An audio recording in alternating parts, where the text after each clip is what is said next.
What's good, everybody?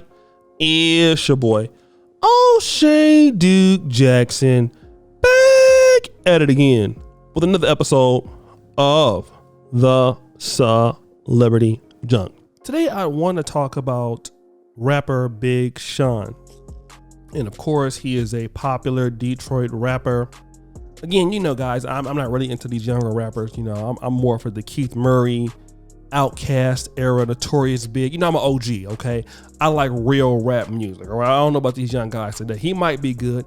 I don't know the brother, okay? But I want to deal with, you know, these allegations and at first rumors that Media Takeout put out about a week ago that Jhené Aiko was pregnant. This is his girlfriend. He's been on and off with her for many years, okay? And you know, Media Takeout, as a company, it is very difficult to take them serious, guys. Media Takeout gets their lie on every now and then, but every now and again, they are the truth. So they put the story out last week, and today it's confirmed. Give a round of applause for Media Takeout. And so what we have seen is this is actually true. Now, people are going to be like, well, you know, listen, here you have a black man that's with, you know, a woman. I don't know if she's partly black, but it looks like she's like Filipino, Asian, some kind of mixture like that. Definitely not fully black, if that, but she has those other nationalities more in her. People gonna say, well, what's the problem? Well, the issue is that what you see is last year, the Detroit rapper said that black women are the closest thing to God. That's what he said. The closest thing to God. Okay? They be creating life. All right? Now, it's interesting because to say somebody is godlike is very interesting. Many people believed Michael Jordan was a larger than life, almost godlike basketball player. I didn't know many basketball players who didn't want to be close to Michael Jordan or to wear his shoes. Okay? When you look at somebody like Muhammad Ali, almost a larger than life god-like fighter. But now here you have a black man saying the black woman is the closest thing to God, yet unattracted to God. And when I see you next to a woman that sister don't even look black. Now, it could be one or two reasons. And again, we know that Trey Songz recently was accused of this, creating an audience that is financially supporting him as a black woman. It's the same thing happened to Maxwell too. Black women supported him and catering their music to black women. Then when they're dating somebody that's not black, all of a sudden they're not living up to what they're saying. And what we gotta look at is what they're not saying.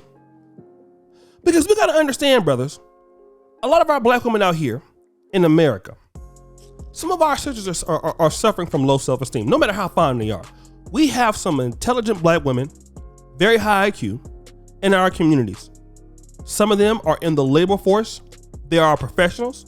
They are doctors, and sometimes our lawyers, okay? Depending on, you have some black women that can carry out all of these functions.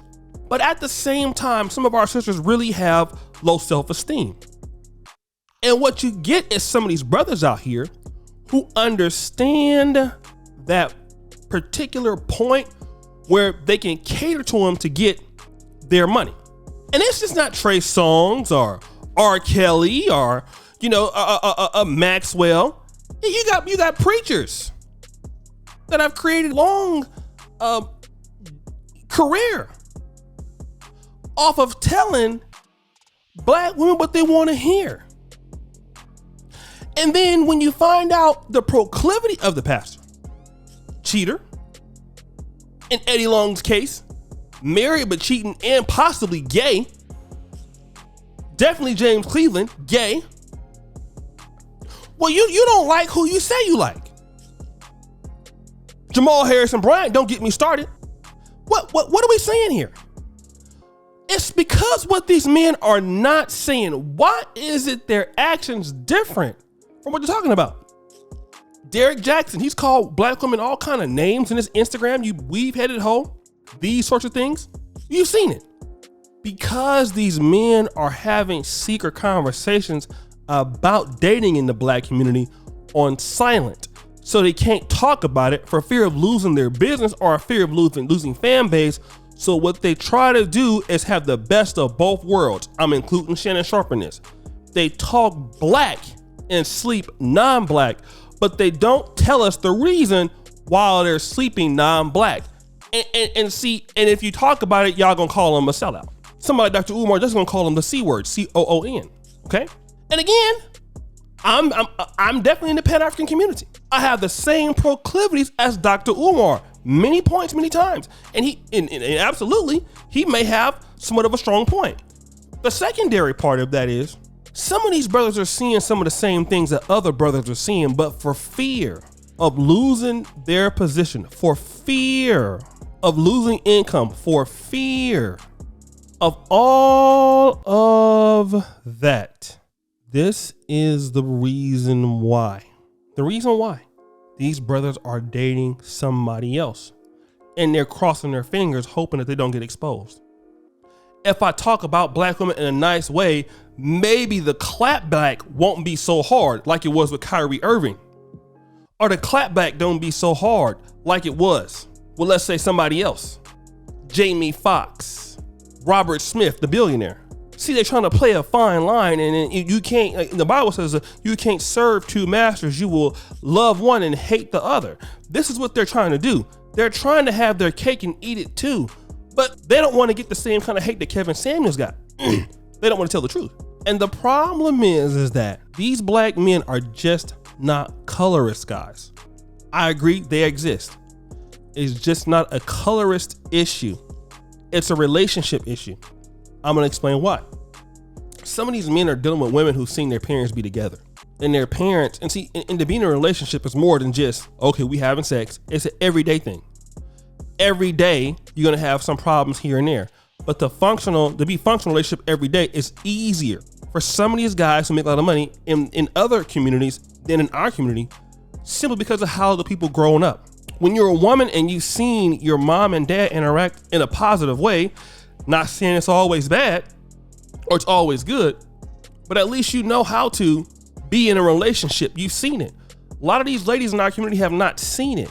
And a lot of these guys, even if they're not looking to get married, they're looking for something long term.